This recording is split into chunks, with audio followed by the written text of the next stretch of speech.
तो अभी हमारा सेकंड टॉपिक है जो हम अंडरस्टैंड करेंगे, जो कि है स्ट्रक्चरल रियलिज्म, जो कि यहाँ पे आपको दिख रहा है सेकंड टॉपिक है। तो स्ट्रक्चरल रियलिज्म को ही न्यू रियलिज्म भी कहते हैं। इसमें जो कंट्रीब्यूशन है वो केनिथ वॉल्ट्ज करके जो थिंकर है उनका है। बेसिकली इन्होंने एक बुक लिखा था जिसका नाम है the theories of international politics. इनका भी ये थ्योरी में जो कंट्रीब्यूशन है वो मॉर्गन थ्यू के जैसा ही है, जो कि पावर को ज़्यादा इम्पोर्टेंस देते हैं।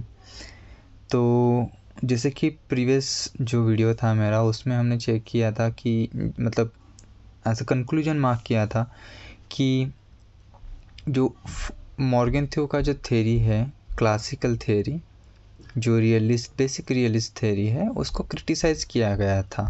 फेमिनिस्ट थिंकर भी थे और सम अदर थिंकर्स भी थे। तो उनका कंक्लूजन ये था कि मॉर्गन थ्यू की थ्योरी जो है साइंटिफिक नहीं है। वैसे में वॉल्ट्ज, जो केनिथ वॉल्ट्ज है, उनके रिगार्डिंग अगर बताना चाहे तो उनको जो है बोला जाता है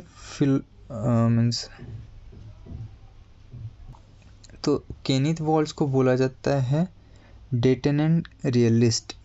डिटरमिनेंट ये जो टर्म है वो इंटरनेशनल रिलेशन में फेमस है, जो डिनोट करता है कोल्ड वॉर का पीरियड, जिस समय में जो टू सुपर पावर्स थे, रशिया एंड चाइना, उनमें रशिया एंड यूएस इनमें जो है जो तनाव थोड़ा कम हुआ था। तो केनिथ वॉल्ट्ज भी हमें यही डिनोट करता है कि पावर सबसे जो है इम्पोर्टेंट है इंटरनेशनल रिलेशंस में। तो जैसे कि ये यहाँ पे देख सकते हैं, उनके व्यूज़ में वो बेसिकली जो फॉरेन पॉलिसी या फिर पॉलिसी है वो दो इसमें डिवाइड करते हैं, डोमेस्टिक पॉलिसी और इंटरनेशनल पॉलिसी। वो जो इंटरनेशनल पॉलिटी का सिनेरियो है उसको अनार्ची कहते हैं। तो बेसिकली अनार्ची होने के कारण जो है सिक्योरिटी डिलेमा क्रिएट होता है, क्योंकि डोमेस्टिक पॉलिटिक्स में, जैसे कि मैंने कहा कि केनिथ वॉल्ट्ज ने दो डिफरेंसेस किए थे, डोमेस्टिक एंड इंटरनेशनल। तो डोमेस्टिक पॉलिसी में हम जो है आर्म्स ज़्यादा यूज़ नहीं कर सकते, आर्म्स एंड एमिनेशन, क्योंकि हमारा सोसाइटी होता है, एक स्ट्रक्चर होता है। तो उन्होंने स्ट्रक्चर को ज़्यादा इम्पोर्टेंस दिया है, इसके लिए उनको थ्योरी को स्ट्रक्चरल रियलिज्म भी कहा जाता है। तो केनिथ वॉल्ट्ज के हिसाब से जो है इंटरनेशनल जो सिनेरियो है वो एनार्चिकल है, जो कि सिक्योरिटी डिलेमा क्रिएट करता है, जिसके लिए हम आर्म्स रेस करते हैं।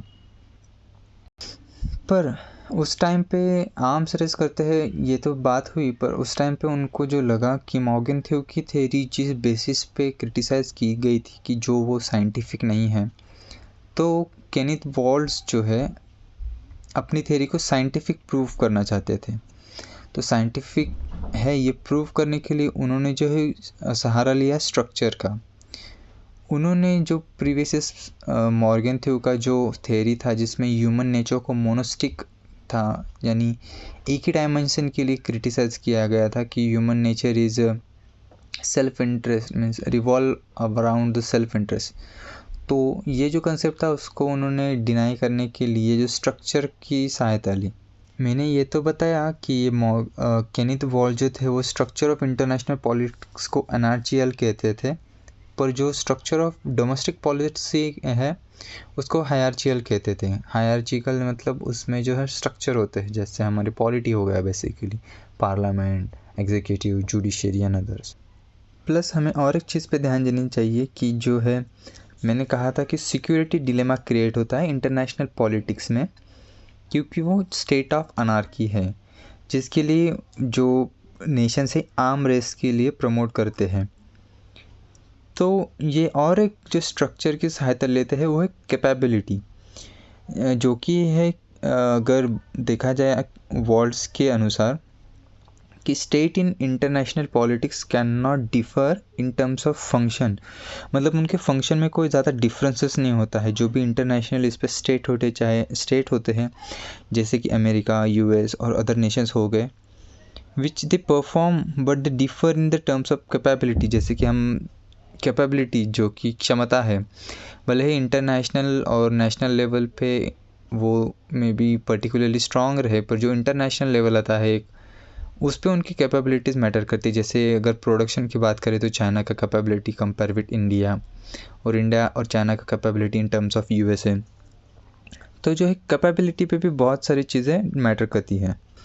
तो पावर का महत्व समझते हुए वॉल्स कहते हैं कि उनके अनुसार जो है, the structure of international politics gives no freedom to the actor. मतलब जो पॉलिसी फ्रेम करने वाले हैं उनको कोई ज़्यादा फ्री हैंड नहीं दिया जाता है, कोई ज़्यादा सहूलत नहीं होती है।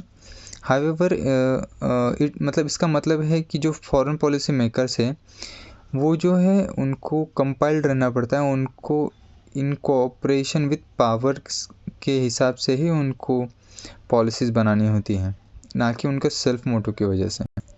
तो इसके फर्दर वीडियो में मैं जो है कुछ अलग थिंकर है उनको सेम स्ट्रक्चरल स्कूल की रिगार्डिंग ही जो है थोड़ा एक्सप्लेन करूँगा। और थैंक